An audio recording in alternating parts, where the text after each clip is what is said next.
NFL lineman Bart Oates recalls his days on the gridiron. In both practices and games, he took hundreds of blows to the head. If you're a football player, you're going to stay on the field unless someone takes you off.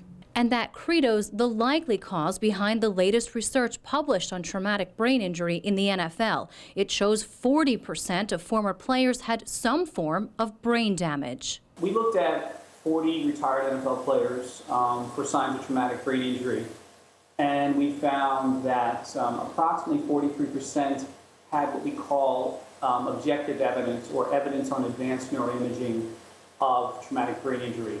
Dr. Frank Kennedy led the study, which presents the strongest link to date between brain injury and football. Most of the things that you see on ESPN or some of the other networks involve the use of looking for CTE, or chronic traumatic encephalopathy, which can only be diagnosed at autopsy.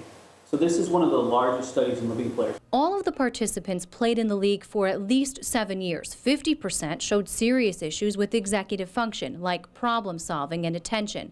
45% had trouble with memory and learning. The damage was evident in the brain's white matter. That's where nerves connect. So if you picture a light fixture, the light bulb would be doing the work, so that would be the gray matter, and the white matter would be the connector or the plug that goes from the light bulb to the outlet. If that plug is damaged by being pulled at over and over again, the light will no longer work.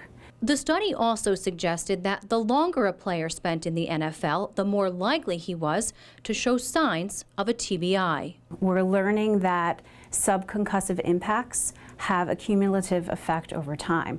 And what's happening is the body is being thrown, the head is being jolted, and the brain is sustaining an impact that we're not documenting at the time. The players involved in the study already had post-concussive symptoms. They weren't random picks. And other athletes analyzed with similar blows to the head, like Bart Oates, have showed no signs of TBI. I had a son that he played high school, and by the time he finished after his 4th concussion, we shut him down.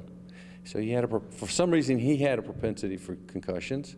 For some reason, I didn't. And that's one of the major questions in traumatic brain injury research overall, is you can see two people who have the identical injury, but their outcome is vastly different.